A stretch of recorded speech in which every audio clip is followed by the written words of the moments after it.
Hello à tous et à toutes. Aujourd'hui, on se retrouve dans le podcast Raconte-nous et comme chaque mardi, on met en lumière un métier ou un parcours de vie et aujourd'hui, on est avec Salomé.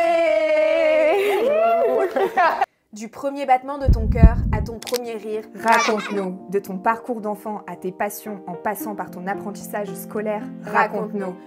De tes premières réussites à ton premier emploi, raconte-nous. De tes obstacles à ta remise en question, raconte-nous. Mais quelle est ta véritable passion? Viens nous raconter en toute simplicité. Salomé, on est trop contente de te recevoir aujourd'hui chez toi, du coup. Moi aussi. Et Salomé qui est photographe culinaire.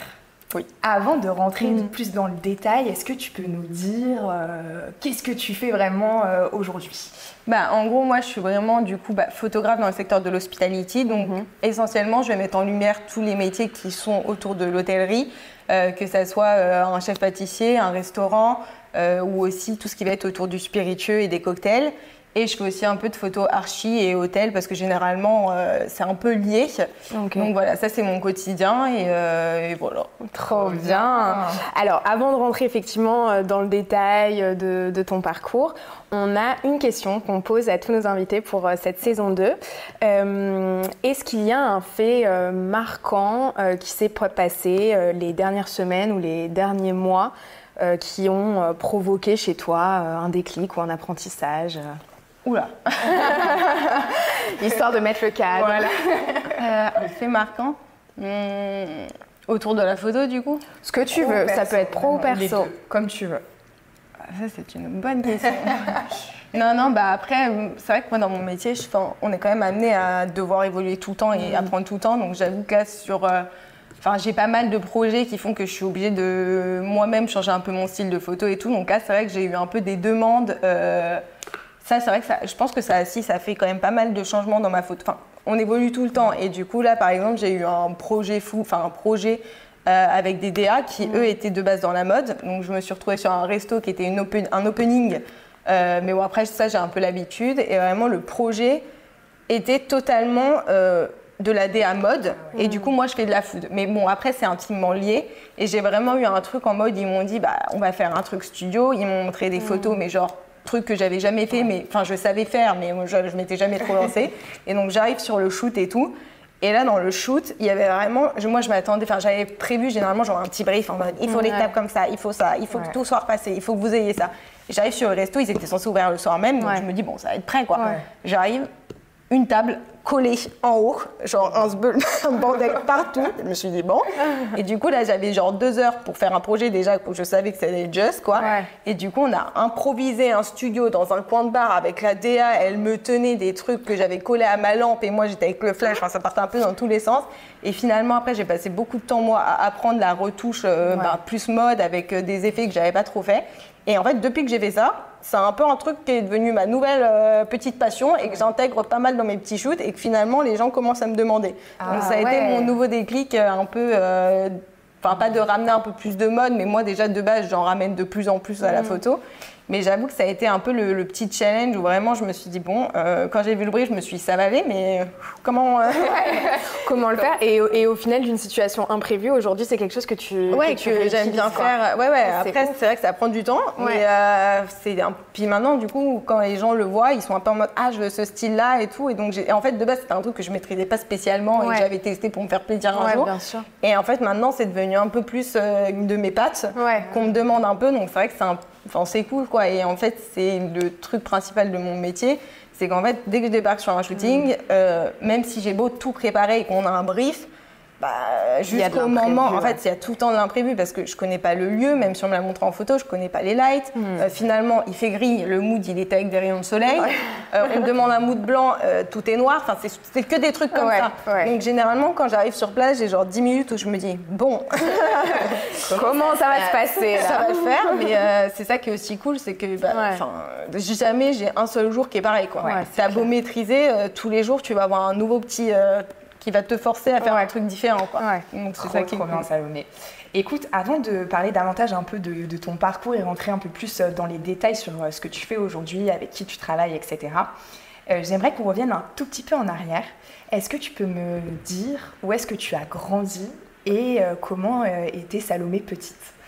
Alors, moi, j'ai grandi dans le 91, donc pas très loin de Paris. Et quand j'étais petite, bon, je le suis toujours un peu, mais je le canalise, mais j'étais vraiment un peu surexcitée, donc je partais un peu dans tous les sens. Je parlais beaucoup, j'étais un vrai moulin à parler. Enfin, c'était très dur de me canaliser. Ok. Mais j'étais très famille, donc j'étais avec mes parents, j'étais tout le temps avec mes grands-parents.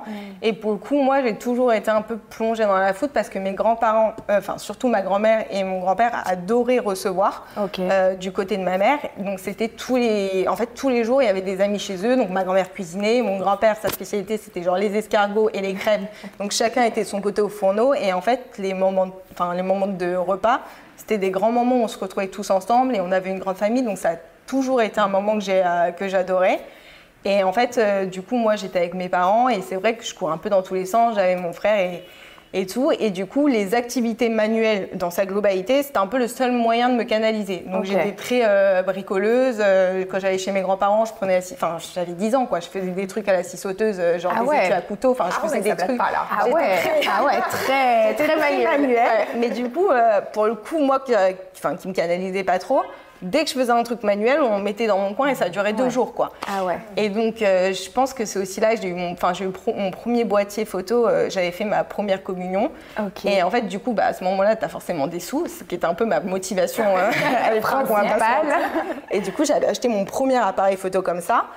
Et en fait, du coup, à cette époque, j'avais 10 ans, c'est à peu près, je crois, là, que j'avais fait. Et du coup, quand mes grands-parents cuisinaient, moi, je me mettais en mode petite souris avec mon boîtier. Et en fait, mes parents, quand j'avais mon boîtier dans les mains, ils savaient que c'est bon, je parlais plus, là. J'étais calme, je respirais, je prenais des temps de pause et tout. Donc, c'était un peu la petite libération.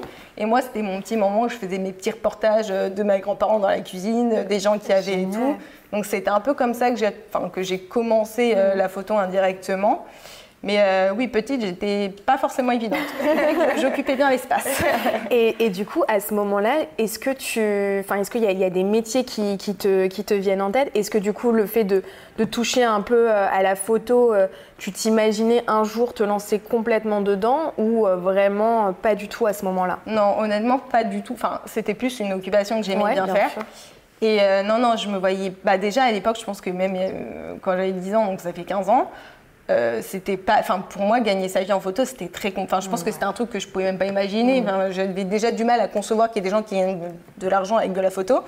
Et non, à l'époque, moi, mon père avait sa société, donc de base, je voulais me mettre avec mon père, soit reprendre sa société parce qu'il faisait du commerce et moi, c'était quelque chose qui m'intéressait, ou sinon, je voulais être dans la santé. D'accord. Et en fait, moi, un jour, je me suis retrouvée à l'hôpital et il y a une dame qui a eu un problème face à moi et vraiment, genre, moi, mort subite, j'ai paniqué, j'ai pas pu bouger, elle était sur son brancard et en fait là c'est ma mère qui a couru pour aller amener le brancard. Enfin bref, du coup je me suis dit pas forcément la meilleure idée. Je suis pas prête, quoi. Donc faut pas appeler Salomé dans ces moments-là. Oui, voilà, j'ai un peu annulé l'idée santé, même quand j'ai vu toutes les études et tout et que c'était pas mon truc. Donc non, j'ai eu un peu de mal à savoir ce que je voulais faire. Donc au début je m'étais dit je vais faire du commerce international. Et finalement, je suis arrivée dans la photo. Tu fais du coup à ce moment-là quand même des études du coup dans le commerce ou comment plus tu avances, en gros c'est quoi ton parcours un peu scolaire après bac quoi, Oui, en gros après le bac j'ai fait une école de commerce international. D'accord. Essentiellement pour partir à l'étranger. Ouais. Il y avait toujours une petite idée quand même derrière. Oui, parce qu'en fait c'est vrai qu'en sortie d'école, en sortie de lycée, tu fais un truc, c'est toujours un peu tout et rien, quoi. Donc j'avais soit les DUT, soit école de commerce et à l'époque j'avais pas eu un lycée hyper évident, donc je m'étais dit le DUT à côté de chez moi je vais pas l'avoir, donc j'avais pris une école de commerce et en fait c'est très stratégique parce que tu passes les concours en avril et quand tu as le concours, ce que tout le monde a finalement, ils te disent vous avez 2 semaines pour donner les sous sinon on vous garde pas la place. Et donc moi j'avais avancé l'école et finalement j'ai été prise à mon DUT, mais du coup j'ai quand même fait l'école de commerce international là. Ok. Qui était un peu tout et rien. Okay. Et du coup, par contre, c'était très chouette parce que je suis partie 3 semaines à Tokyo la première année, j'ai fait 6 mois à Dublin la deuxième année et 6 mois à Madrid la troisième année. Okay. Donc c'était super simple, c'était super bien, mais au final, tu travailles. En fait, tu avais cours 3 jours par semaine et tu avais 2 jours de libre. Donc moi, à côté de ça, j'avais des jobs étudiants. J'étais serveuse, j'ai travaillé chez Ralph Lauren le week-end. J'ai fait pas mal de jobs étudiants. Et du coup, à un moment, je me suis dit, je fais tout et rien, il n'y a rien vraiment qui me passionne, je ne suis pas trop dans la même dynamique que les gens de mon école.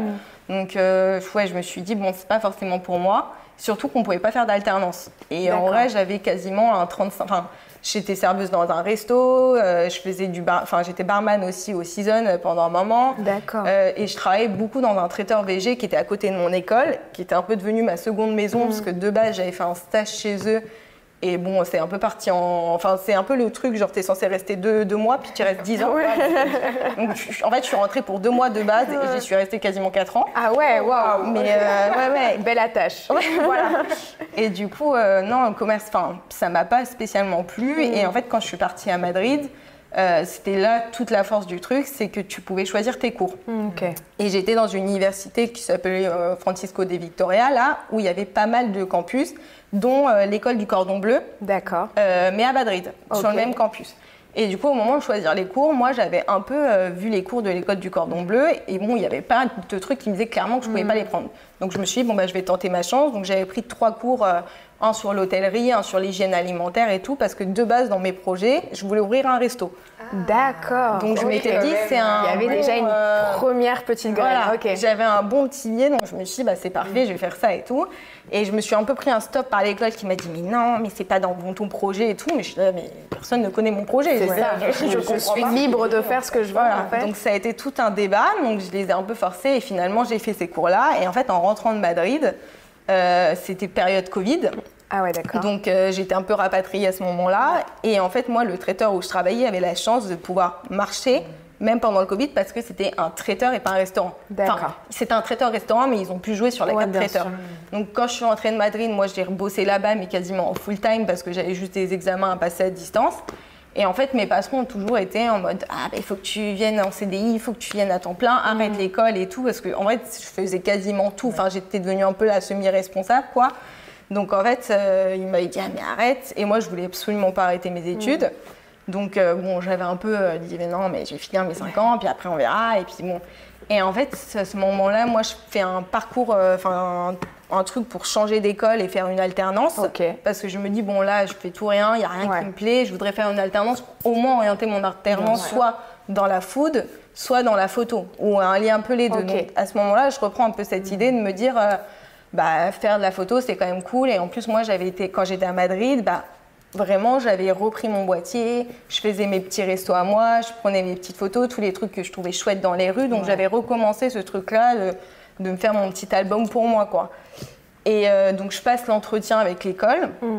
Et à un moment, la dame me dit Ah, mais vous avez postulé ailleurs. Et en fait, c'est vrai que j'ai jamais eu trop de problèmes pour avoir autant dans mon orientation, j'ai jamais eu trop de pépins. Je veux dire, tout ce que j'ai demandé, généralement, ça s'est bien passé et j'y suis allée, quoi. Et du coup, elle me dit, mais si je vous prends pas, vous avez postulé ailleurs et tout. Je dis, non. Et vraiment, elle me dit, mais du coup, vous feriez quoi? Et là, j'ai fait genre. Et en fait, vraiment, j'ai même pas réfléchi une seconde, mais spontané. J'ai sorti, écoutez, j'arrêterai l'école pendant 1 an, puis je ferai un truc qui me plaît, puis je reviendrai faire un autre truc 1 an après, quoi.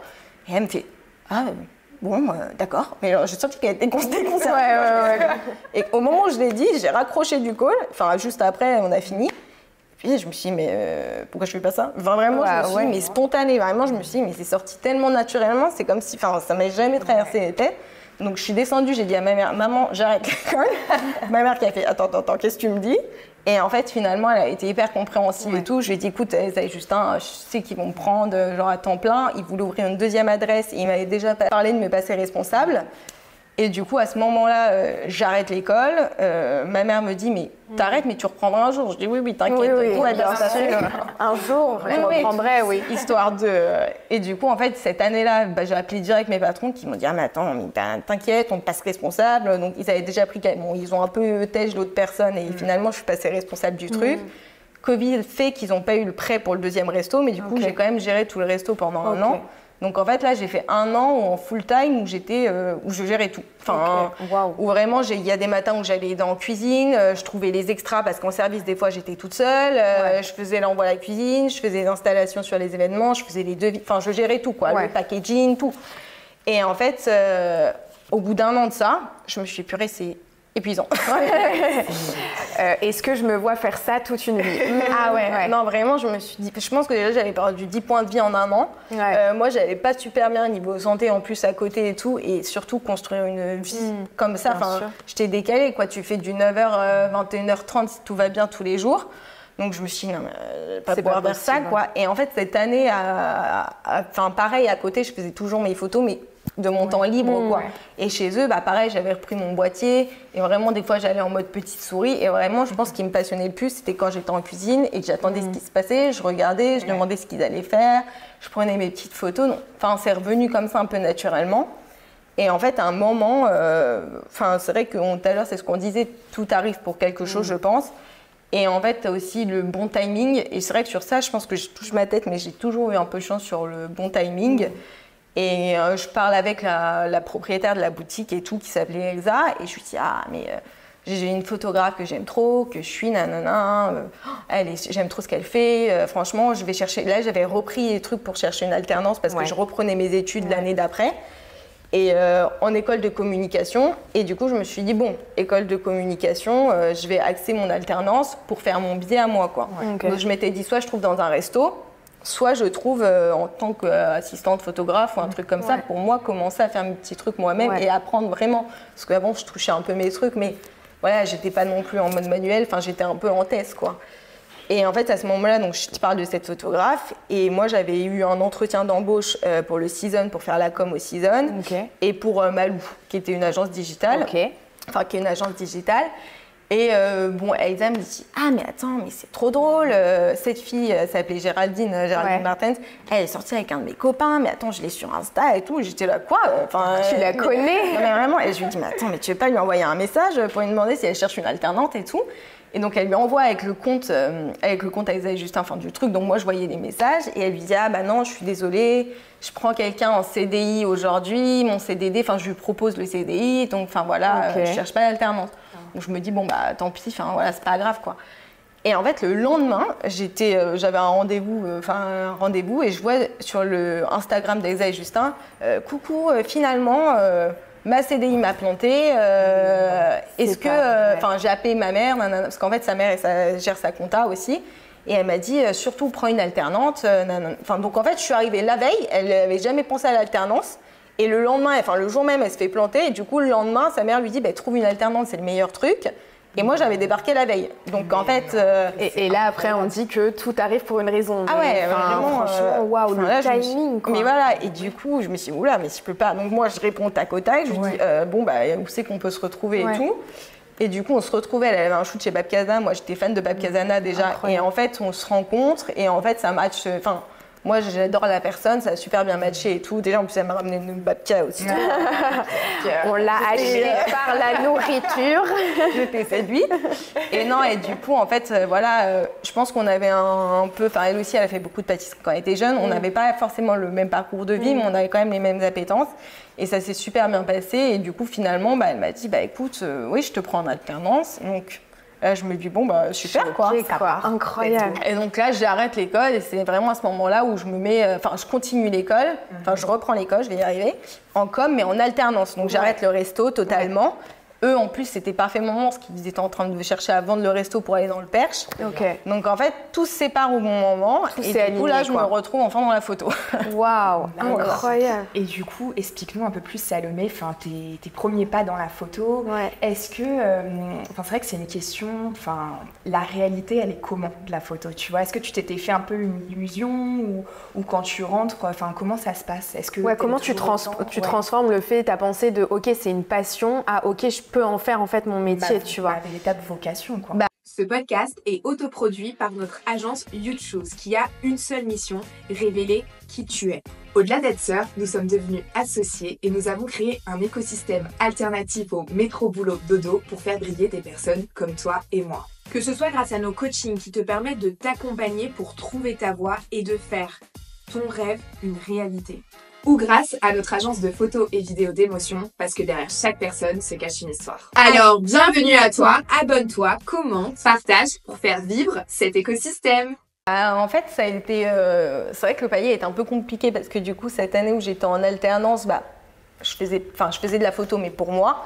Donc à ce moment-là, j'avais aussi le modèle de Géraldine qui en vivait. Donc déjà, ça m'a aussi aidé à me dire, bon, il y a des gens qui peuvent en vivre. Je ne savais pas exactement j'ai jamais posé la question, et aujourd'hui, je ne connais toujours pas cet tarif, rien. Donc je ne sais pas comment elle en vivait, mais bon, elle en vivait. Donc je me suis dit, bon, bah, c'est possible. Et en fait, à ce moment-là, moi, je commence à poster un peu mes photos que je fais dans mon coin sur mes réseaux. Et j'ai une copine qui commence à faire un peu le CM d'un autre resto dans le 10e. Et à ce moment-là, elle me dit « Ah, mais attends, je cherche une photo, j'ai besoin d'une photographe, ton style, il matcherait trop bien et tout. » Parce que moi, à l'époque, j'avais surtout, maintenant toujours, mais à l'époque encore plus, un style un peu dark. Ouais. Et elle me dit « Il matcherait trop bien, vas-y, viens et tout. » Donc, je fais mon premier vrai shooting où là, je dis par contre, faut me rémunérer, quoi. Parce que, la gratuité, ça y est. Oui, voilà, très temps, je gagnais pas super bien ma vie en alternance, donc j'étais bon, peut-être ça y est, payer, quoi. Et donc je lui dis, bah écoute, allons-y. Donc j'y vais pendant 2 heures et tout. Je fais les photos, ça se passe super bien. Je rends les photos. Et alors là, en plus, ça a été le premier début de. Bah, il fallait pour être payé, il fallait faire un statut. Mais moi, j'étais très. On t'apprend pas. J'ai fait une école de commerce, mais on m'a jamais appris à faire un statut d'auto. Au final, j'ai eu des cours de droit sur le mariage & co, mais rien sur monter une société. Complètement. Donc vraiment, moi, j'étais en mode panique. Et en fait, à ce moment-là, j'avais rencontré mon copain quelques mois avant, qui lui a déjà une société et qui est très pied-à-terre. Donc il m'a dit hop, on va faire les choses bien. Moi, j'avais déjà fait un peu le statut à l'arrache, parce que je voulais pas trop lui demander. Mais bon, je l'ai très mal fait, donc on a dû tout reprendre après. Et du coup, à ce moment-là, ça a été vraiment mon premier shoot payé. Et en fait, coup du destin, ça arrive en genre juin, j'ai dû faire le shooting en mai, donc juin, les photos commencent à apparaître sur le feed. Et en fait, il y avait un média, le Bonbon, qui avait démarché le resto pour de la presse à l'époque. Et du coup, le mec tombe sur l'Insta et tout, et voit mes photos. Et moi, c'était le seul endroit limite où j'étais taguée, quoi. Enfin, 2-3 fois sur Storer, parce que je gérais le CRM de Storer avec Géraldine.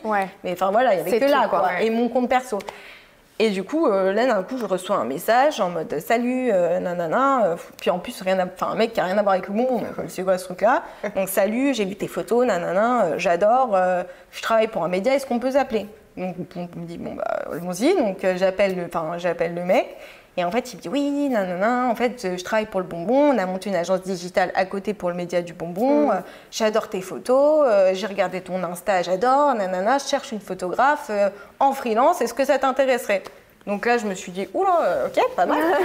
Ça devient petit à petit intéressant, Mais je lui ai dit, mais par contre, moi, je suis en alternance. Et en plus, à l'époque, j'avais vraiment, je bossais sur le festival Taste of Paris avec Géraldine. J'avais quand même, moi, une alternance, même si du coup, tu es un peu dans l'ombre. Et ça sera, c'est ça aussi qui était dur, c'est que tu peux pas trop te mettre en avant par rapport à elle. Voilà, moi, j'étais surtout dans un truc où je veux pas du tout que ça soit malsain et je veux pas qu'elle ait l'impression que j'essaye de prendre quoi que ce soit. Donc, j'étais vraiment dans mon retrait. Je dis, par contre, moi, je veux bien bosser, mais ça sera le week-end ou le soir parce que je ne peux pas trop être disponible. Et il me dit, ça va être compliqué et tout. Et en fait, à ce moment-là, je passe à autre chose et tout. Et 2 semaines après, il me rappelle, mais sans me prévenir. Donc je lui dis, oula, en plus, moi, j'ai un gros problème avec les appels téléphoniques. Je suis un peu stressée. Genre, quand je les vois, je fais. Il y a vraiment des personnes comme ça en mode. Nous aussi, on n'est pas très. On est beaucoup notes vocales, messages, pas de problème. Mais j'avoue, avoir les personnes comme ça au téléphone, c'est un vrai. Mais des fois, je vois mon téléphone sonner et vraiment, je peux pas, je bloque. Et du coup, je dis genre, je suis en shooting, est-ce que vous pouvez m'écrire? Je panique, quoi. Alors qu'il n'y a rien, je suis pas timide, mais alors, les appels, c'est un truc. Donc, je respire genre 4 fois avant d'y aller. Et donc, je réponds. Il me dit, oui, c'est encore moi. En fait, finalement, est-ce que ça te dirait de faire une alternance au Bonbon? J'étais là, comment ça? Et du coup, moi, au début, et en fait, spontanément, je sais pas pourquoi je dis, non. Parce qu'en fait, j'étais avec Géraldine pour 2 ans, donc je dis, non. Et il me dit, oui, mais tu vois, tu pourrais en plus faire les photos du média, ça serait bien, nanana. Et donc, je lui dis, écoute, je vais réfléchir, je te dis et tout. Et à côté de ça, il y a mon copain qui me dit, attends. Pourquoi tu dis non? Ça va pas la tête ou... Non, mais tu sais même pas ce qu'il te propose. J'étais je sais pas, j'ai paniqué, moi j'ai dit non. J'ai dit non. Pourtant j'ai respiré 4 fois, mais j'ai quand même dit non. Ah ouais, et du coup là je me dis en vrai ça peut être cool et tout. Et en plus je me dis là t'as la force qu'ils viennent te chercher, donc en plus tu peux peut-être tenter une petite négoce pour le salaire et tout. Donc je réfléchis, 2 jours après je lui dis attends on peut se rappeler, donc je le rappelle, je dis écoute moi je veux faire que de la photo, est-ce que je ferai que de la photo Bonbon? Il me dit mais oui bien sûr, on va pas te mettre, en gros on te vend en tant que photographe. Donc j'étais là en mode ok, bon, ça va. Et donc je lui dis, bon, c'est quoi les prochaines étapes? Moi, j'ai un salaire. Alors là, j'ai totalement mitonné parce que je me suis dit, bon, quitte à faire le coup. y aller à parce qu'en plus, j'avais une très bonne. J'étais bien dans mon alternance. Donc je lui dis, oui, bon, j'ai un bon salaire et tout. Donc en fait, j'aimerais bien aussi de ne pas partir pour moi. Il dit, écoute, de toute façon, tu vas rencontrer le patron et on verra après. Je dis, ok. Et donc, je vais au Bonbon faire mon entretien et tout. Et donc, le patron du Bonbon regarde mon book. Ça se passe bien et tout. Et à un moment, il me dit, bon, pour le salaire, sur la grille, c'est genre 900 €. Et je dis, bah non, attendez, moi, j'étais payé 1200 parce que j'étais payé 800 à mon ancienne alternance. Ouais, okay. Je dis, mais moi, j'étais payé 1200 à mon ancienne alternance, je partirais pas pour moi. Ouais. Donc là, il me dit, ah oui, bon, on va réfléchir.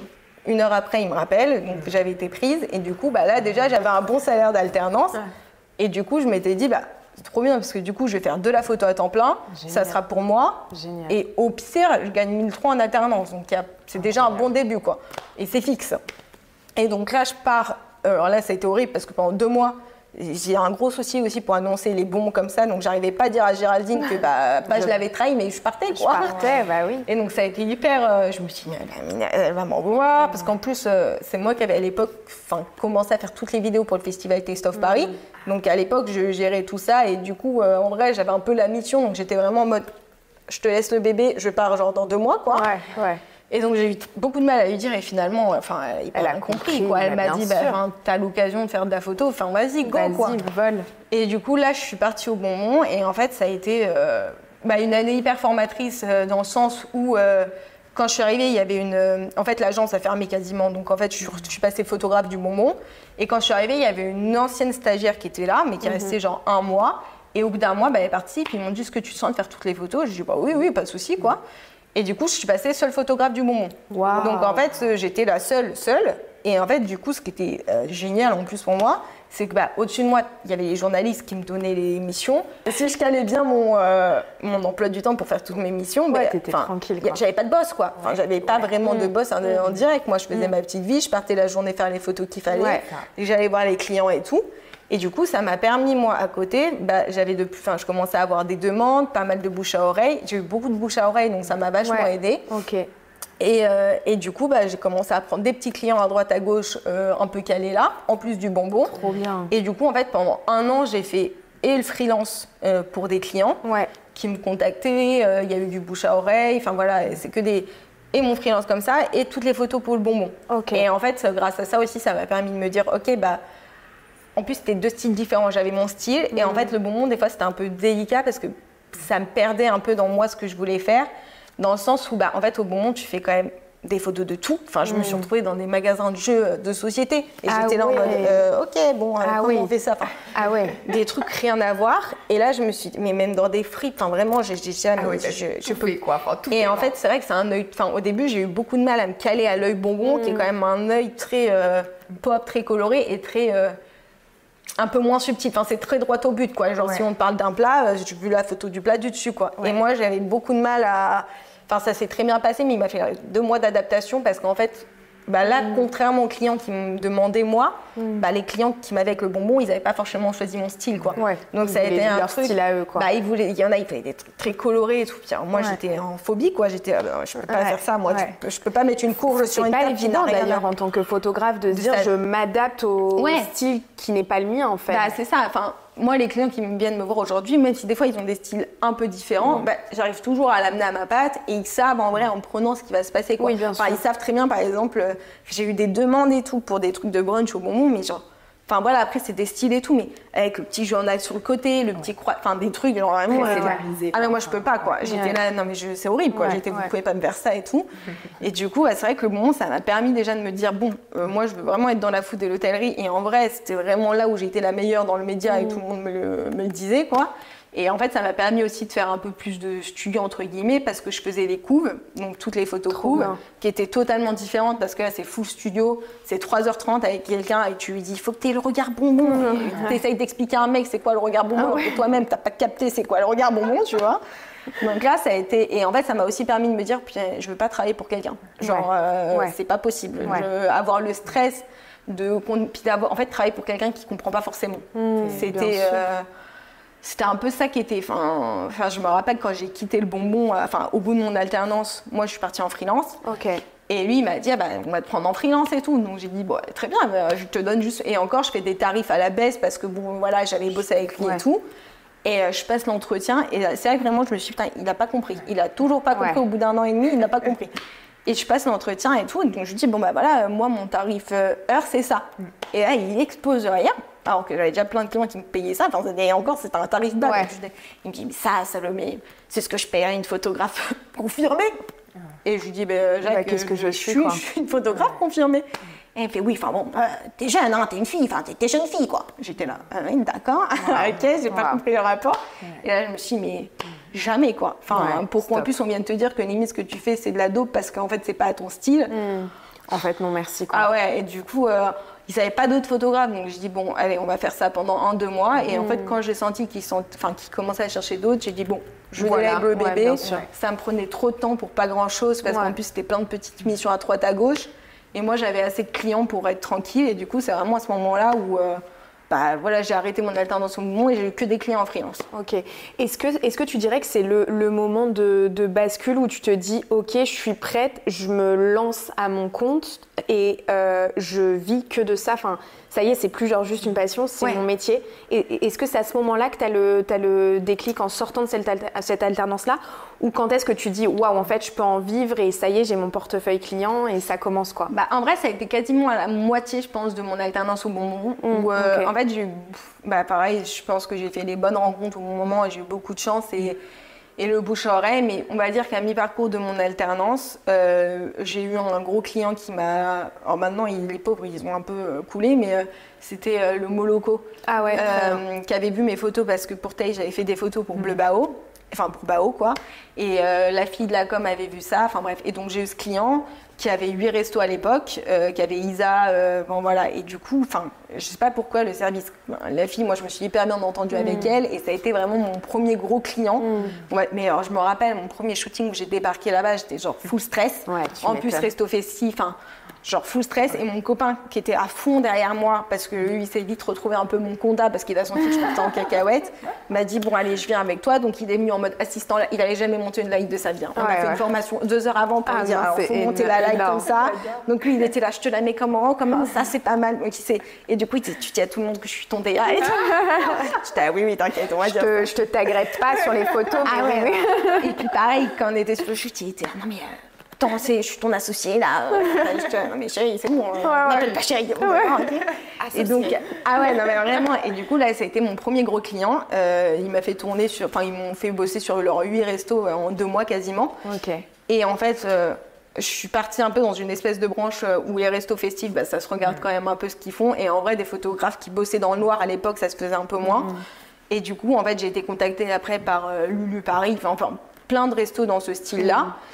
Et en fait, du coup, c'est comme ça que je me suis, à mi-parcours, je me suis dit, bon, en fait, là, aujourd'hui, le bonbon, en fait, limite, le bonbon, ça m'empêche de faire vraiment ce que je pourrais faire. Parce qu'en vrai, tous les jours, j'avais un peu les pépettes quand je rentrais dans des restos, de me dire, putain, s'il y a un mec du bonbon qui voit que je suis un peu en doublon, là, je vais me faire tuer. Je vais me faire tuer, je crois. Et en fait, pareil, j'ai bossé un peu au début aussi, drôle, parce qu'en fait, j'ai été contactée quelques mois après, pareil, au milieu, par Malou, mais qui avait oublié que j'avais fait un truc d'alternance, enfin, que j'avais demandé une alternance 2 ans, mais rien à voir, parce que c'est pas le même service. Et du coup, là, j'avais quelques clients avec eux.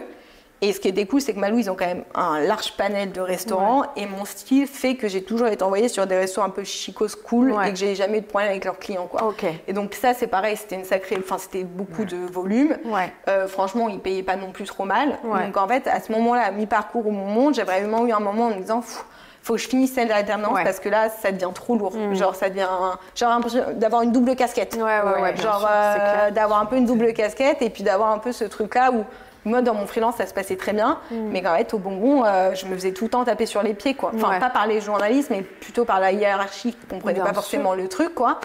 Et pour qui la photo, c'est genre un boîtier.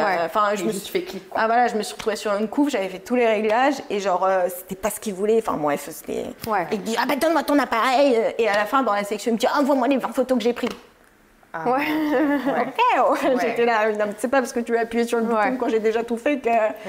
Donc c'est vrai qu'à ce moment-là, je me suis dit, bon, il faut que j'arrête. Donc ça a été plus limite une libération de finir, ou en tout cas vraiment la possibilité de prendre enfin pleinement ton envol et de faire ce que tu veux avec ton style, choisir tes clients. Et la question, c'est pourquoi la food parce qu'effectivement, tu t'en parles, tu as eu l'occasion en plus de découvrir d'autres univers avec le bonbon, que c'est un milieu aussi, je pense, assez concurrentiel. À toi, à quel moment tu dis, mais en fait, c'est ça que je veux faire et pourquoi ? En vrai, c'est vrai que j'ai toujours été dans la food et quand j'ai repris un peu la photo dans l'alimentaire, c'était aussi, j'ai eu une grosse période de ma vie où j'ai eu des troubles alimentaires, surtout au lycée. Donc j'avais été hospitalisée, j'avais arrêté quasiment pendant 1 an entre la première et la terminale. Et du coup, c'est vrai que ce regard de la food, c'est vraiment un truc qui, pendant longtemps, m'a fait un peu peur. En fait, c'est vraiment un truc comme si je voyais ça comme le démon. Vraiment, j'avais du mal c'était compliqué pour moi. Mais en même temps, c'était un peu tout mon univers autour. Et en fait, quand j'ai recommencé aussi à faire pas mal de photos à Madrid, c'était une époque où moi, j'allais pas non plus super bien, alimentairement parlant, et du coup moi dans ma puis en fait j'avais eu plein de problèmes de famille, donc je pense que je me cherchais totalement et du coup c'est vrai que les troubles alimentaires, quand t'es un peu perdu, c'est la meilleure carapace quoi. Et en fait quand j'étais à Madrid, du coup j'étais plus en report, en fait ça me permettait de voir la nourriture différemment. C'est-à-dire que quand je la vois, et en fait je pense que ça a totalement aussi amené mon œil dans ce style là, mais le but quand je refaisais de la photo, c'était pas spécialement de me donner envie avec un truc très food porn et tout, parce que ça n'a jamais été mon délire, mais vraiment d'arriver à montrer, je sais pas comment expliquer, mais quand je voyais tous ces pâtissiers ou ces gens qui passaient des heures à faire le truc, de partir genre d'un navet et d'en faire un truc, un navet sur 3 étapes, 3 couches avec 4 compositions, je trouvais ça incroyable et en fait ça m'a vraiment, je pense, rabiboché aussi avec la nourriture, le fait de l'avoir à travers mon appareil photo. Et du coup moi c'est vrai que ça a été vraiment, je pense que ça a énormément aidé mon parcours pour me guérir et tout, même si il faut toujours, j'ai toujours été très bien suivie et très bien entourée, mais c'est vrai que entre le fait que ça avait toujours été un lien social dans ma famille, ces moments à table, le fait que moi j'avais un problème avec ça et qu'en plus vraiment c'est le truc qui m'a rabiboché avec. À un moment je faisais tous les tours des boulangeries, je prenais en photo les mecs qui faisaient le pain, je prenais en photo dans les restos, j'ai toujours été, donc en fait ça m'a paru comme une évidence. Et c'est vrai que vraiment essayer de rendre ça le plus naturel, je vais dire, sans trop de superficie, mais en même temps le plus simple et pas un truc j'ai horreur, c'est vraiment pas mon style, mais les photos très dégoulinantes où t'as du cheddar, c'est vraiment, moi c'est pas du tout, c'est un truc limite qui me dégoûte. Donc c'est vraiment le produit brut, en tout cas vraiment le rendre plus beau et le plus rendre neutre beau et naturel. Je sais pas comment. Et en fait moi c'est vraiment ça qui m'a, vraiment qui a changé totalement ma vision de l'alimentation. Ça t'a permis, ça t'a aidé à guérir. Franchement ça m'a aidé, à plus avoir peur de ça. J'avais vraiment peur et tout. Et en fait, c'est vrai que, et notamment cette année où j'étais en alternance avec Géraldine, on a fait beaucoup de restos et tout. Et en fait, c'était là, tu vois. Et en fait, tu rencontres que des passionnés qui te disent déjà, c'est simple. Alors que, en mode très humble, mais qui te dit, la semaine dernière, j'étais au Shangri-La pour un shoot avec Maxence Barbeau qui me dit, je lui dis, mais la noisette, attends, parce qu'il nous avait fait une fausse noisette avec du pain. Je dis, je sais pas comment c'est possible, tu vois. On aurait dit un bijou. C'était vraiment un bijou, tu n'oses même pas le toucher.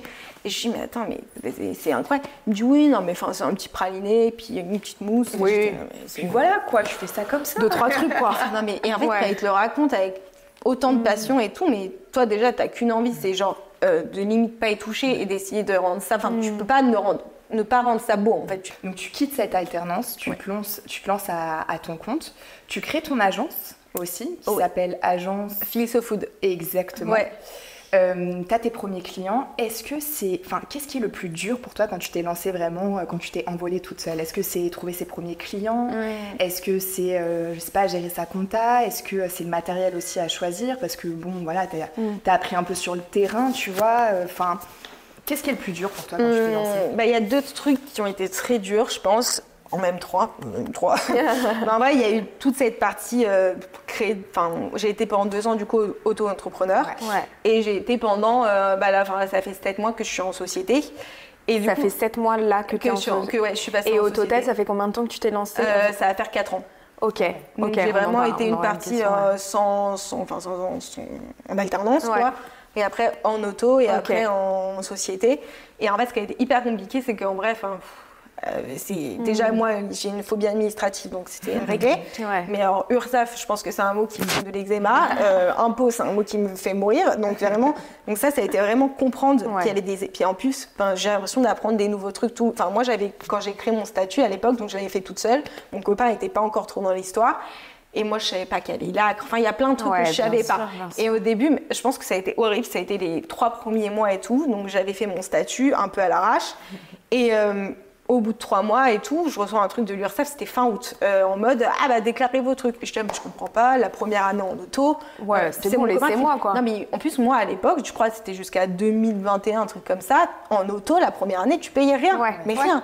Et donc, moi dans ma tête, je payais rien. Donc, j'avais dû gagner, j'avais dû gagner 4 000 euros sur 3 mois ou 5 000 euros, un truc comme ça. Et donc j'arrive fin août, je vois cette lettre de l'URSSAF, je me dis bizarre, pourquoi ils me demandent ce que je gagne vu que je vais rien payer. C'est vraiment à côté de la plaque. Et donc je laisse traîner le truc et tout. Finalement mon copain qui me dit mais attends, mais pourquoi tu réponds pas à la truc de l'URSSAF, connecte. Donc je me connecte, je rentre les trucs en me disant débile. Et je le fais le 12 septembre. Et je vois qu'il me demande 1500 ou 1600 euros, genre les 28-29% là. Et là, je fais quoi?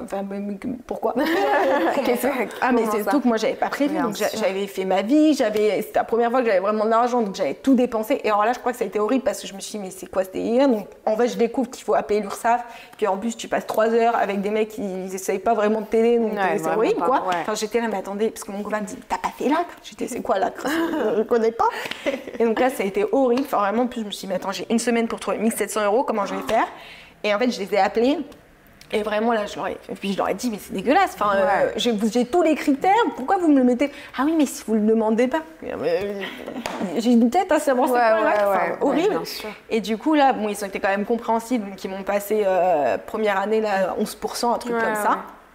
Et donc ça a été franchement le premier truc où tous les mois déclarer l'URSSAF et tout, faire les factures, faire les devis, déjà faire son template, et même connaître ses prix. Connaître ses prix, ça a été un truc où vraiment... C'est un vrai sujet. Et en fait, c'est un truc où t'en parles pas. Moi, aujourd'hui, je connais même pas les prix des autres photographes. Je connais mes prix et justement, comment tu fais pour ajuster tes prix?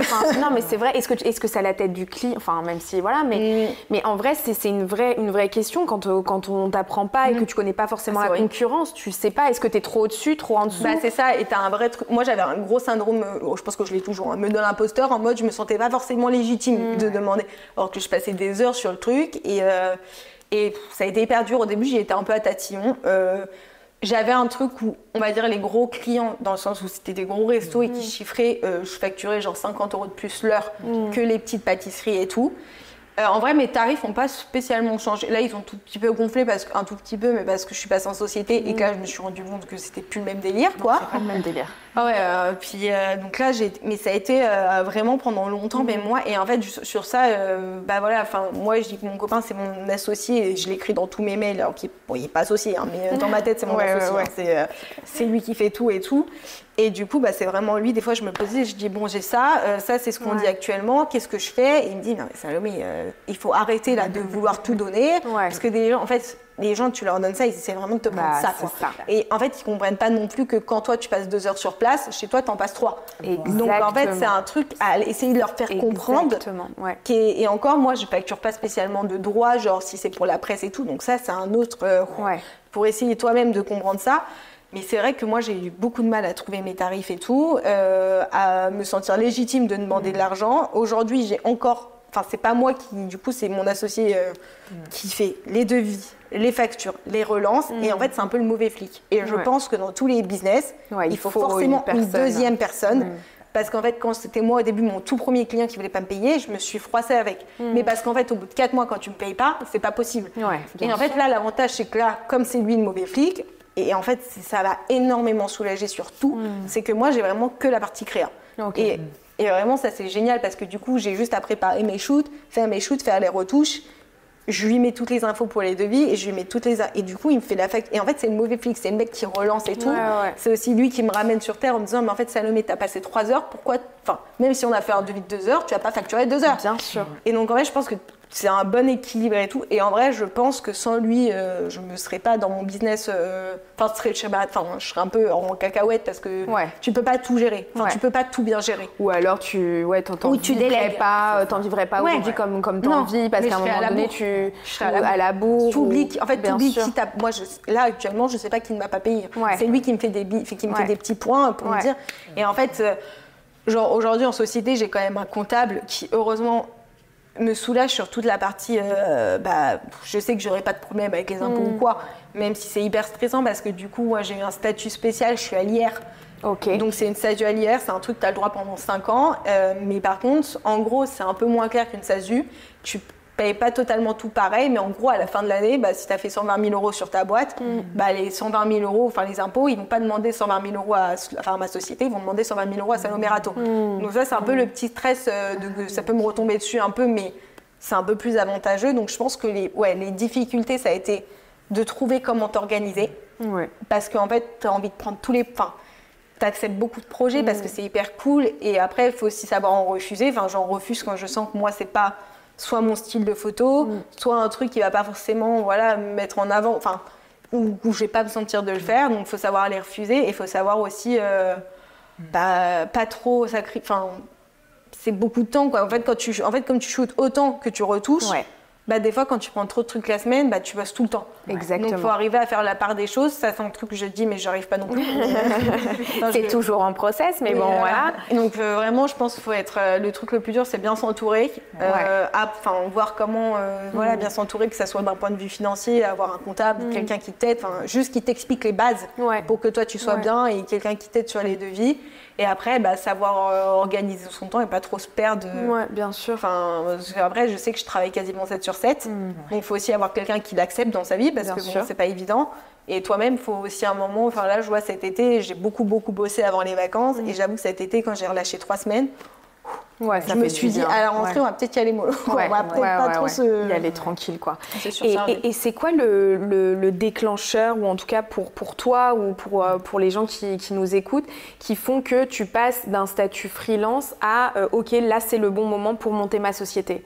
En vrai, pour moi, en fait, tout simplement, la TVA.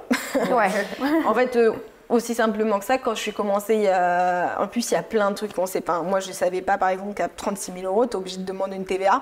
Donc, en fait, à un moment, je me suis dit, oula, je vais me faire rattraper. Donc, en fait, au moment où j'ai compris qu'il fallait que je facture la TVA, j'ai direct dit, en fait, puis même, j'ai été accompagnée, mais pour moi, tant que tu fais moins de 36 000 €, faut rester sur un auto, parce que tu payes 22% et ça sera toujours moins qu'une société. Tant que tu fais la TVA, il faut passer en société parce que tu as plein de statuts différents. Moi, j'avoue que mon comptable m'a conseillé la SASU à l'IR, qui est franchement, je trouve, un bon statut pour commencer. C'est sur 5 ans en plus que tu peux le faire. Et du coup, ça te permet, quand tu as la TVA, sur ce statut qui est en plus pas très clair, honnêtement, c'est que tu te fais contrôler, c'est dur qu'on te code des problèmes sur le dos, vu que c'est pas très clair dans les lignes. Ça te permet de tout simplement... Enfin, là, je me verse quasiment pas de salaire, mais par contre, je vis principalement de ma SASU. Donc, en gros, ça me permet à la fin de l'année de diminuer mon chiffre d'affaires pour payer moins. Et donc, en fait, 10 000, je me retrouve à plus dépenser qu'avant parce que je me dis, oh là là, je vais rattraper. Faut dépenser. Allez, les objectifs, alors, je vais changer tous mes appareils photo. Depuis, j'ai jamais racheté autant de matériel. Franchement, je me dis, allez, ça passe. Donc, franchement, se passer en SASU quand. Et puis, tout simplement, quand t'embauches en auto. Parce que, comme tu dis, j'avais une agence. Alors, je l'ai un peu mis de côté parce qu'au début, mon compagnon était dans le truc. Et en fait, à un moment, je faisais du CM plus de la photo. Sauf que c'était trop compliqué à gérer. J'ai essayé de prendre une personne et en fait, ça s'est pas super bien passé avec En plus, j'ai fait l'erreur de prendre une amie. Donc, c'est un peu... Je crois que dans le travail, il faut pas prendre d'amis. J'avais eu la leçon avec mon père qui avait pris un ami et c'était mal passé. Et moi, je me suis dit, non, ça va y aller. Ça sera différemment pour moi, Et en fait, il y a un gros souci aussi, c'est que je suis quand même jeune. Et en fait, là, j'avais embauché quelqu'un qui était un peu plus vieille que moi. Et du coup, tu as eu très vite ce truc-là de, je suis plus vieille et puis j'ai plus de trucs, donc je vais... Mais du coup, tu avais un peu perdu le cadre de, je te demande... quelque chose, en fait, ça vient de moi, Et du coup, là, je me suis dit, mais je crois que je me sens pas... J'étais peut-être pas assez organisée, j'étais peut-être pas assez prête et tout. Et bon, le CM, c'est pas non plus ma grande spécialité. C'était cool parce qu'en fait, j'avais des clients qui me faisaient des horreurs avec mes photos, des posts en carré et tout. Enfin, je voyais ça, je comprenais pas. Et en fait, c'était naturellement eux qui me disaient, mais attends, vu que tu fais les photos, tu veux pas faire le CM. Donc, j'avais développé une offre avec l'agence qui permettait de faire le CM. Notamment au début, je faisais Groot, le truc de Hugo Alban. Enfin voilà, et du coup là ça a été vraiment un truc où c'était pas mal, mais en fait à partir du moment où je me suis dit il faut que j'embauche, je peux pas. Puis en fait au final même c'est très compliqué de travailler avec son compagnon, et du coup tous les sujets d'embrouille étaient des sujets autour de, et ça l'est toujours, de ma société, enfin de mon travail, parce que du coup ils m'aident, mais encore plus quand on était dans cette agence, parce qu'il faut tous être très carrés et tous travailler de la même manière. Et du coup je crois qu'il faut, je pense il y a vraiment des gens qui sont faits pour être leaders et managers, qui sont très bons pour ça, et il y a d'autres gens qui ne le sont pas, et moi je pense que j'étais peut-être un peu trop gentille aussi, enfin j'arrivais pas forcément à être assez ferme, j'étais jeune donc c'était encore plus compliqué. Bien sûr. Et donc je pense que c'est très bien d'être puis en plus en auto t'as quand même moins de stress, parce que quand t'es tout seul à payer, au pire tu serres un peu les bras et t'as pas un salaire à la fin. Oui, justement Salomé, t'en as parlé un tout petit peu, vu que c'est un métier passion. À quel point c'est dur d'en vivre, la photo? Après, ça dépend. Il y a vraiment... je sais qu'il y a vraiment des gens qui galèrent. Après, moi, je suis très... En fait, l'avantage d'un métier passion, c'est que tu vas pas te rendre compte que tu travailles. Donc, tu vas travailler, je pense, 10 fois plus que quelqu'un qui travaille. Et en fait, automatiquement, je pense que tu auras un truc plus gratifiant et ça viendra plus naturellement à toi. Enfin, moi, quand j'ai arrêté toutes mes études, en fait, j'ai toujours fait des trucs qui me faisaient vibrer. Donc, le but, c'était toujours d'être dans un truc passionnant. Et en fait, ce que je fais pas par passion, je le fais très mal. Ça, c'est vraiment... Et en fait, je pense que quand tu es passionné par le truc, déjà, tu vas travailler tout le temps. Tu vas réfléchir. Alors, par contre, ça va occuper ton quotidien. Mais je pense que si c'est vraiment ta passion et ce que tu veux faire, assez naturellement, tu auras un... Après, c'est un peu facile de dire... Je ne vais pas dire ça parce que je sais qu'il y a aussi des gens qui c'est leur passion et aujourd'hui ils galèrent. Mais je pense que si c'est ta passion et que en fait tu n'as plus que ça, automatiquement, au début tu vas forcément prendre des trucs qui seront un peu moins bien. Et en fait, automatiquement, toi-même tu vas apprendre. De ça, tu vas avoir ça. Et en fait, c'est un peu un truc de palier. Mais c'est vrai que moi, c'est un peu arrivé un peu naturellement. Et c'est vrai que dans ma famille, mon père a une société. Et c'est sa passion. Mon frère, il était passionné du PSG, du foot. C'est un fan depuis qu'il était petit et aujourd'hui, il travaille au PSG. Ma mère, en fait, on a tous fait des choix de passion. Et c'est vrai que moi, j'ai peut-être eu un exemple plus facile dans le sens où, dans ma famille, même mon compagnon, tous ceux, même ma mère fait de la politique et clairement, vu ce qu'elle gagne, c'est de la passion. Mais oui, du coup, je pense que partir vers un métier de passion, ça a été moins compliqué dans mon sens parce que j'ai que des gens autour de moi à qui la passion a plutôt bien réussi. Trop bien. Et justement, tu parlais que voilà, il y a des personnes qui galèrent entre guillemets. Est-ce que travailler pour des groupes ou tu vois comme toi tu as pu le faire pour le bonbon ou je sais pas si toi encore aujourd'hui tu travailles avec des groupes, est-ce que ça peut aider avant d'être complètement solo et de se dire qu'en fait tu as l'option de freelance et de te dire je postule auprès d'un groupe qui va mettre mon profil en avant. Est-ce que ça c'est une option? Oui, en fait pour moi c'est une option totalement viable parce que je pense que, et j'en parle souvent avec des copains, j'ai une copine qui elle, rien à voir, mais elle faisait une étude de podologie et en fait à partir du moment où elle a dû avoir son statut auto, alors qu'avant elle était dans une école de podo et qu'elle faisait, elle n'était pas en gestion totale de la société. Ça se passait très bien. Et à partir du moment où elle a dû gérer elle-même, ça a été un full stress. Et je pense qu'il y a des gens qui peuvent supporter, même si c'est très stressant et être bien entouré, la pression de tout gérer tout seul. Mais en fait, il y a des gens pour qui, en fait, c'est trop pressurisant et ils se sentent pas. Et en fait, travailler pour des groupes ou des trucs comme ça où c'est fixe, en fait, d'un côté, t'as moins de alors tu gagnes, je pense, un peu moins de vie quand même, mais t'as beaucoup moins de pression. Du coup, toi, t'as juste à rendre tes photos, t'es à bord de quelque chose. Et je pense qu'au début, ça peut aider parce que tout simplement, pour te faire ton book, parce qu'au début, si t'as pas beaucoup de clients pour te faire ton book, c'est plus du loisir et tout. Après, moi aussi, en tant que freelance, j'ai toujours... là, j'ai un gros groupe pour qui je bosse, qui est Paris Society. Et pareil, ça a été une rencontre parce que j'ai rencontré la fille... j'ai été contactée par la fille qui gère tout le groupe, qui a un studio de création qui s'appelle More Content. Et en gros, c'est vrai, quand tu as des clients fixes où tu sais que tu vas aller shooter en volumétrie plusieurs fois par an, en fait, ça t'aide aussi à prendre peut-être un peu moins de projets, essayer de moins t'épuiser. Et après, c'est vrai que travailler dans des sociétés, enfin, moi j'ai plein de copains. Par exemple, j'ai une fille, je sais qu'elle était chez Tranché avant en responsable com et elle faisait des photos pour Tranché. Maintenant, elle est partie en freelance. En fait, je pense que c'est aussi un bon début pour ceux qui n'ont pas forcément envie de se lancer en freelance parce que ça fait ça fait peur en fait de dire finalement peut-être à la fin du mois tu auras 200 €. Enfin, en fait, en plus, en vrai. Tu connais pas tes mois, enfin tu connais tes semaines une semaine à l'avance quoi. Puis il faut savoir que les gens ils sont très dernière minute. C'est vraiment genre je t'appelle mais il me le faut pour jeudi quoi. Donc c'est vraiment tu découvres tes semaines au fil. Donc c'est un peu stressant. Enfin même moi des fois là je me dis genre en décembre mon calendrier est pas plein et tout, mais en fait je sais que ça va se remplir et c'est comme ça. Mais c'est vrai que travailler en société, je pense au début, ça peut permettre plein de trucs. Ça peut permettre déjà de faire plein de tests en photo que toi en freelance tu ne te permettrais pas. Et c'est exactement quand je faisais du CM, c'était pas mal aussi dans ce sens-là, c'est que c'était un peu mes débuts.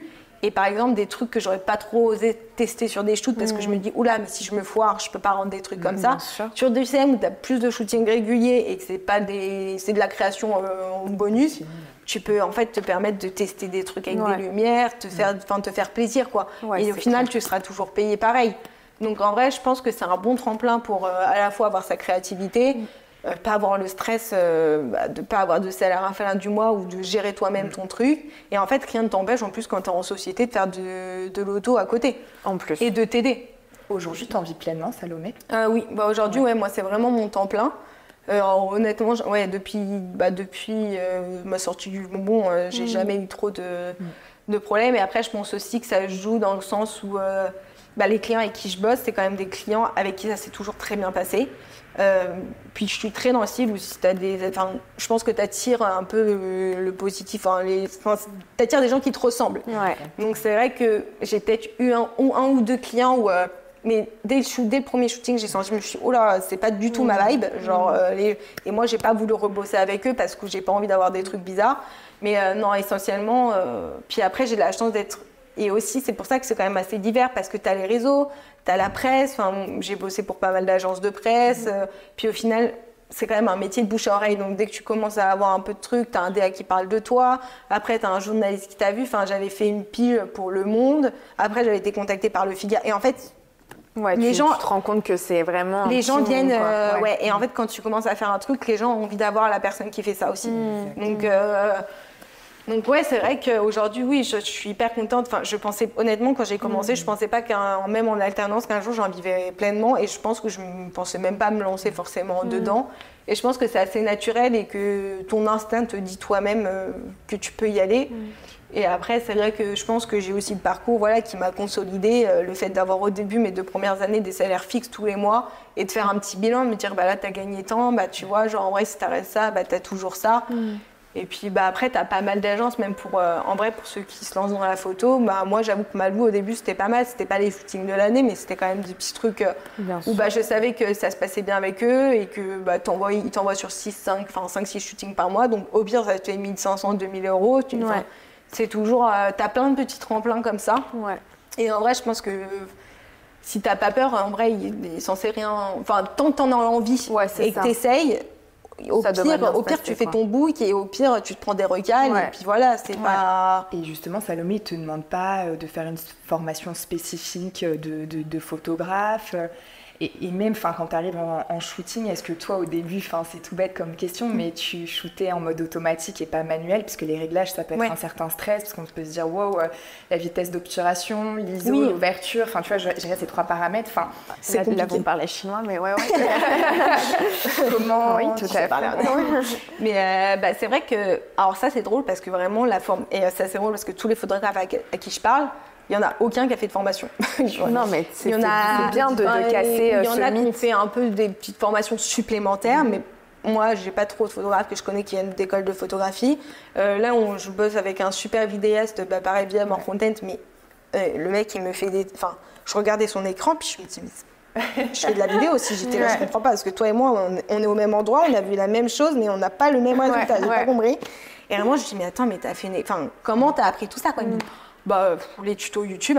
Et j'étais là en mode, en vrai, moi, Première, à mon école, ils m'ont appris, j'ai rien écouté, j'ai jamais su utiliser Première. Quand tu te mets dedans, t'es obligé d'apprendre. Donc, en fait, tuto YouTube. Après, Mes premiers shootings, quand j'étais en alternance, ouais, je me mettais en auto et je gérais moi plus avec le truc sur mon Olympus à l'époque, je pouvais noircir les noirs.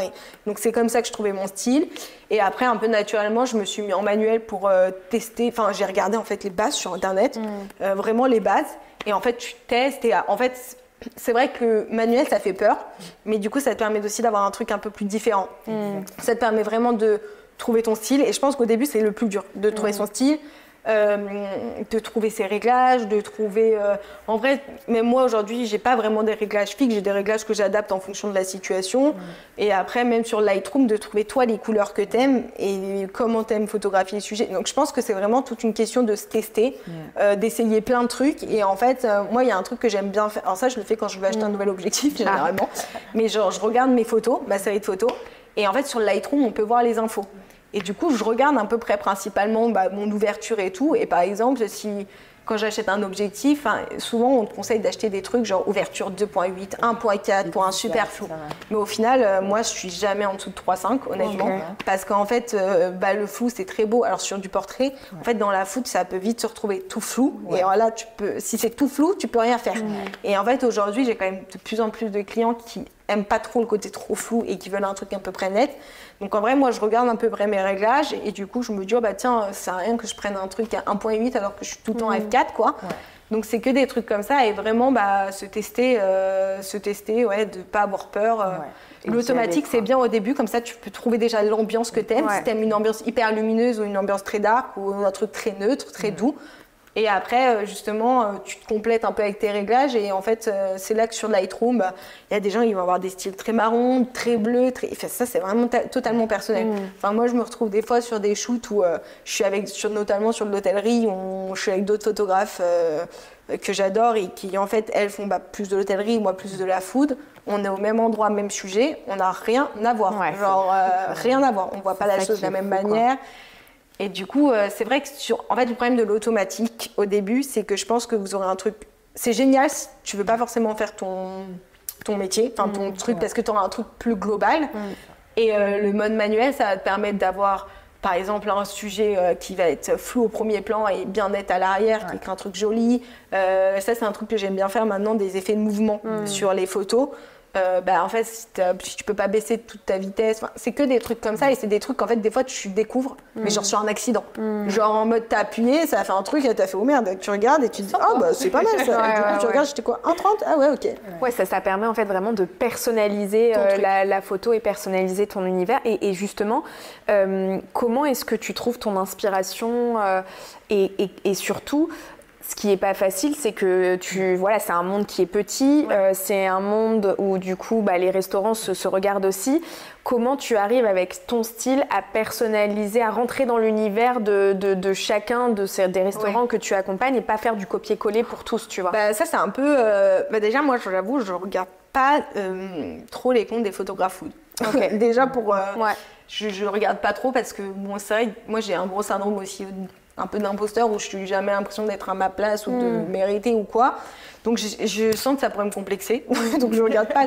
Mais je trouve beaucoup mon inspiration dans tous les trucs un peu mode, en fait, dans les shootings mode, où du coup c'est vraiment pour le coup des techniques totalement différentes qui ne sont pas trop appliquées à la food. Mais pour moi, la mode et la food, c'est un peu un truc qui est quand même intimement lié, dans le sens où dans la mode, tu montres le beau. Et moi, la food, je le considère comme le beau, en fait. Et je veux en faire un truc très...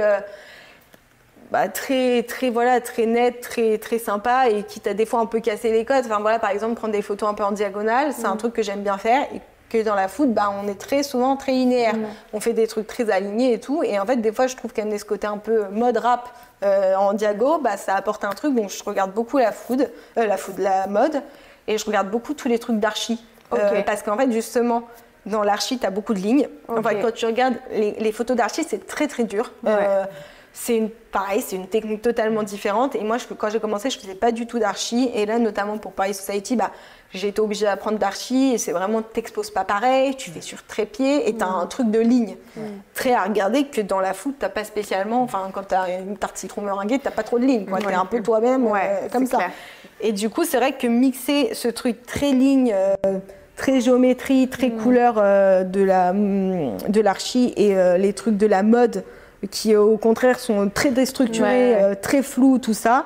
bah, j'essaye des fois de faire un petit mix, quoi. Ouais. Et quand j'arrive dans un resto, de voir mi-archi, mi-mode. Enfin, de voir mes sujets derrière un peu comme de l'archi et de voir mes sujets principaux un peu plus comme de la mode ou de l'art. Ouais. Genre, enfin, typiquement, quand je vois un dessert, vraiment, des fois, moi, je suis en mode dans ma tête, c'est une statue grecque, quoi. C'est un truc très. Genre, je veux que ça soit très beau, quoi. Donc, ouais, c'est principalement là-dedans que je trouve mes inspi, quoi. Trop bien. Salomé, on a 4 petites dernières questions à te poser.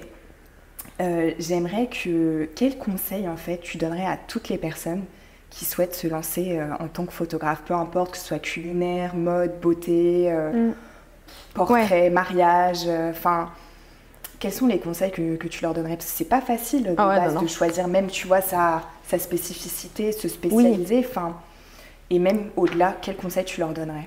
Bah déjà de ne pas avoir peur. Non, de ne pas avoir peur de tenter des choses. Et il y a un truc qu'on fait assez naturellement, c'est faire un peu, et c'est très dur de ne pas faire comme les autres en fait, mais d'essayer de toi-même voir en fait, de ne pas te prendre la tête à dire faut que ça soit comme ça, te dire plutôt qu'est-ce que toi t'aimes. Genre, c'est vrai que moi des fois, et ça c'est clair que ça ne fera pas l'unanimité, mais si toi t'aimes ta photo, tu peux avoir un truc très, très dark, très light, mais si toi tu l'aimes, bah, tout le monde ne l'aimera pas, donc ça c'est un truc qu'il faut l'accepter. Que tout le monde n'aimera pas. Enfin, moi, des fois, je montre des trucs à mon copain et je dis, mais j'adore ça, je suis trop contente de cette photo. Et lui, à contrario, il dit, bah, moi, je préfère l'autre, quoi. Et du coup, c'est un truc d'accepter que tu feras jamais l'unanimité. Surtout, ne pas te froisser quand quelqu'un te dit, je n'aime pas, même si ça fait très mal, tu te remets un peu en question, mais voilà, vraiment ne pas avoir peur d'essayer, quoi. Au pire, voilà, et même si puis faire ça à côté, en fait, plus t'en fais, bah plus c'est facile, en fait. Enfin, moi, j'en fais dans mon quotidien et j'apprends tous les jours. En vrai, il y a tous les jours où tu apprends un truc, donc vraiment, ouais. Je pense que je donnerais le conseil d'essayer de pas avoir peur et voilà, de faire vraiment son truc comme toi tu l'aimes. Et moi, il y a un truc que, souvent en shooting, quand je fais mes photos. Il y a des personnes qui viennent et disent ça va, t'es content, t'aimes bien ce que t'as fait et tout, mais tu sais, un peu en mode mais c'était. Et moi, je leur dis en fait, il y a un truc, et c'est vrai que quand t'aimes pas ta photo, en fait, quand ton œil n'aime pas directement ce que tu vois dans ton boîtier, faut pas forcer. Il l'aimera pas après. Genre vraiment, il faut changer les trucs. Donc si des fois t'as l'habitude de faire ça et que ça marche très bien, bah, des fois tu le fais et tu sais pas pourquoi c'est pas bien. T'as une light que tu vois peut-être pas ou t'as un truc et puis sur là t'es pas bien et tout. Bah en fait. Faut essayer de tout changer et des fois c'est des trucs minimes, hein, vraiment. Même moi, des fois, je me dis mais. Et donc bouger, moi je passe ma vie, des fois je regarde 3 minutes mon sujet et je passe ma vie à changer l'assiette, à me dire mais attends si je me mets plus bas et vraiment faire la photo, quitte à en faire un peu moins, mais faire la photo quand toi tu l'aimes. Parce que si tu l'aimes vraiment pas au début, bah, c'est pour ça que quand ils me disent ça, je suis non mais vous inquiétez pas, si j'aimais pas, là je ferais pas la photo. Là, donc je pense essayer. Vraiment, puis il y a plein de trucs. Après, il y a des endroits qui sont très traditionnels et il faut faire comme ça et tout. Mais voilà, des fois, les angles pleine face, c'est pas forcément le plus sexy. Donc pourquoi pas essayer dans des miroirs. Enfin, essayer des trucs. Moi, j'imagine toujours que je voudrais que ça soit comme si moi je le voyais dans les yeux. Alors des fois, quand tu passes dans des couloirs, dans un miroir, tu vois quelqu'un et tu te dis mais c'est super chouette ça. Au lieu de le prendre de pleine face. Donc je pense que c'est plein de trucs, genre vraiment avoir les yeux grands ouverts, et regarder oser, tout ce qui se passe et y aller. Et au pire, tu fais des essais et au pire, c'est totalement foiré. Et au pire, des fois, tes essais, en fait, c'est foiré mais génial. Donc il y a vraiment, non mais vraiment, il y a des trucs. Moi, j'ai une photo que j'avais fait, je me rappelle, pour les grands boulevards où vraiment j'ai fait. Alors là, des fois, je le fais, mais là, je l'avais pas fait exprès, donc j'avais mis le focus un peu plus loin. Et du coup, tout l'arrière. Tout le devant était flou et à la base pour moi c'était une photo, quand je l'ai prise je me suis dit oh merde j'ai appuyé et en fait au final c'était une de mes photos préférées du shoot quoi. C'est que des trucs comme ça quoi et en fait vraiment vraiment se dire au pire j'essaye et puis ça lui plaît pas et puis je rattraperai c'est pas grave au pire c'est puis un client si ça se passe mal il y en a plein à Paris il y a que ça quoi, des clients on est dans la meilleure ville pour bosser quoi. Pour le coup c'est clair. On a pensé à un petit jeu pour toi. Oula. Es-tu prête Salomé? C'est un mythe vs réalité. Du coup tu nous réponds mythe vs si c'est mythe ou si c'est réalité finalement. Tu peux argumenter ou pas.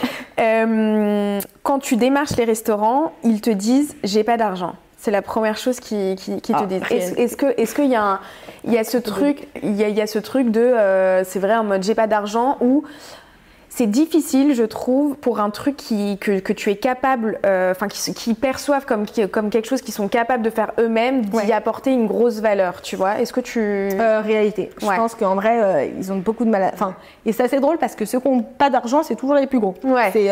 C'est toujours ceux qui n'ont pas zéro peanut, quoi. Ouais. Et non, en fait, je pense que c'est pas qu'ils n'ont pas d'argent, c'est juste qu'ils attribuent pas d'argent à ce plan-là. Et il y a des gens qui sont très forts pour leur rappeler que si, genre les agences de presse, c'est eux les premiers qui arrivent à dire hop, genre je t'explique sans photo, c'est pas possible, on peut rien faire. Donc non, au début, je pense que c'est vraiment, les restos, il y a des gens qui comprennent très bien et d'autres qui ne voient pas d'intérêt. Pour moi, ceux qui comprennent très bien, c'est ceux qui ont un service com. Et ceux qui ne voient pas trop l'intérêt, c'est ceux qui, pour l'instant, ne l'ont pas trop mis et pour qui ça marche comme ça. Mais non, en réalité, généralement, ils ont tous des budgets... ils n'ont pas de... Très serrés, quoi. Ouais, c'est des budgets genre...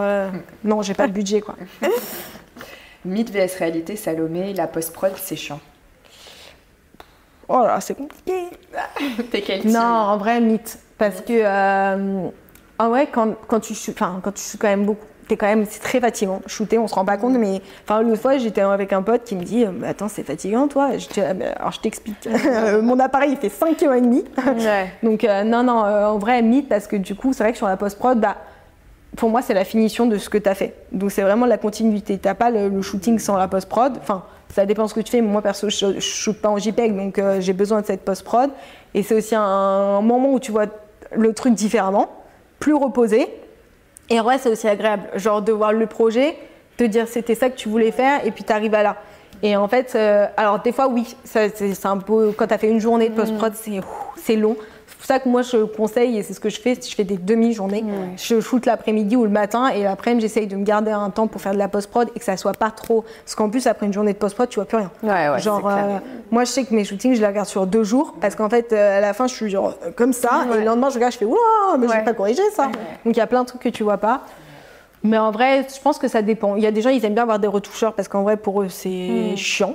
Après, il y a des trucs chiants, on va pas se mentir, quand il faut défroisser une nappe, ça c'est chiant. C'est réalité, c'est chiant. Mais sinon, en vrai, non, moi j'aime bien. Mythe ou réalité, la vidéo c'est complètement différent de la photo? En réalité. Dur. Non, en vrai, mythe, parce que je pense que c'est quand même lié. Je pense que quand moi je filme, j'ai un œil de photographe qui filme. Et quand un vidéaste filme, il a un œil totalement différent. Donc je pense que c'est intimement lié. Ce qui n'est pas pareil, c'est les réglages. Et tu vas avoir tout un truc. Moi, je suis arrivée quand je faisais de la vidéo. Au début, quand j'ai appris, j'étais là, je vais mettre mes mêmes réglages. Si je suis en dessous de 50, je vais être floue. Alors que pas du tout. Genre, tu as un truc. Et là, il faut le comprendre, donc il faut regarder et tout.